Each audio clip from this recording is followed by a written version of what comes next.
Botticelli Casuals. The real casuals. Botticelli and Raphael. Shirts and trousers. கடல் அரிப்பால் தூத்துக்குடி மாவட்டம் குலசேகரன்பட்டினம் கடற்கரை பகுதியில் உள்ள பனை மரங்கள் விடும் தருவாயில் இருக்கின்றன. இதுகுறித்த கூடுதல் தகவல்களை நமது செய்தியாளர் சுடலைமணி செல்வன் வழங்க கேட்கலாம். திருச்செந்தூரை தொடர்ந்து குலசேகரப்பட்டினத்திலும் கடலின் சீற்றம் அதிகரித்து காணப்படுகிறது. இதன் காரணமாக அதாவது கற்பக விருட்சமாக விளங்குகின்ற பனை மரங்கள் என்பது அதிக அளவில் சேதமடைந்து காணப்படுகிறது. நாம் தற்போது நின்று கொண்டிருக்கின்ற இந்த பகுதி என்பது குலசேகரன்பட்டினம் தசரா திருவிழாவின் சிகர நிகழ்ச்சியான சூரசம்காரம் நடைபெறும் கடற்கரை பகுதியாகும். அதிலிருந்து சுமார் 500 மீட்டர் தொலைவில் தான் நாம் தற்போது நின்று கொண்டிருக்கிறோம். இந்த கடற்கரையை பொறுத்தவரை நூற்றுக்கணக்கான பனை மரங்கள் என்பது இருந்திருந்தது.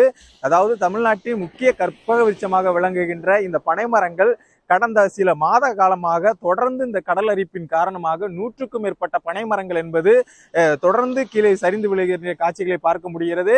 இந்த கடந்த 2 மாத காலமாக ஏற்கனவே திருச்செந்தூர் கடற்கரை பகுதியில் அதிக அளவு கடல் சீற்றத்தின் காரணமாக இந்த கடல் அரிப்பு என்பது ஏற்பட்டது. இதன் காரணமாக திருச்செந்தூர் கடற்கரை பகுதியில் சுமார் 50 அடி தூரத்திற்கு இந்த கடல் அரிப்பு ஏற்பட்டு மண்ணரிப்பு ஏற்பட்டது.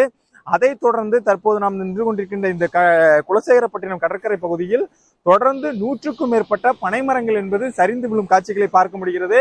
அதே போல் அதன் வேர்களை பார்த்தாலே தெரியும். அதிக அளவிலான இந்த பகுதியில் இந்த சல்லி வேர்கள் எனப்படும் பனை மரத்தின் சல்லி வேர்கள் எனப்படும் அது தெரிகின்ற அளவிற்கு இந்த பனை மரங்கள் அனைத்தும் தற்போது விழுந்து கிடக்கிறது.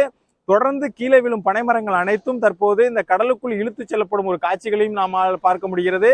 அதே போல் இந்த கடல் மண்ணுக்குள் இந்த பனைமரங்கள் அனைத்தும் புதைந்து கிடக்கும் காட்சிகளை பார்க்க முடிகிறது. தொடர்ந்து இந்த கடல் அரிப்பை தடுப்பதற்கான முயற்சிகளை தமிழக அரசு எடுக்க வேண்டும் என்று இந்த பகுதியை சேர்ந்த பொதுமக்களும் சமூக ஆர்வலர்களும் தெரிவித்து வருகின்றனர். தொடர்ந்து இதை தடுக்க பட்சத்தில் பனைமரங்களின் அழிவு என்பது அதிகரித்து காணப்படும் என்று இந்த பகுதியை சேர்ந்த பொதுமக்கள் கூறுகின்றனர். எனவே இந்த உடனடியாக இந்த கடல் அரிப்பை தடுத்து இந்த பகுதியில் தடுப்புச் சுவர்கள் அமைத்து இந்த பனைமரங்களை காப்பதற்கான நடவடிக்கைகளை எடுக்க வேண்டும் என்று சமூக ஆர்வலர்களும் பொதுமக்களும் தெரிவித்துள்ளனர்.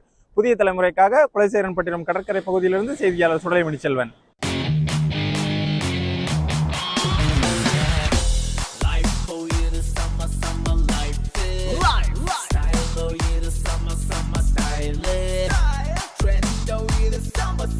Botticelli Casuals. The real casuals. Botticelli and Raphael. Shirts and trousers.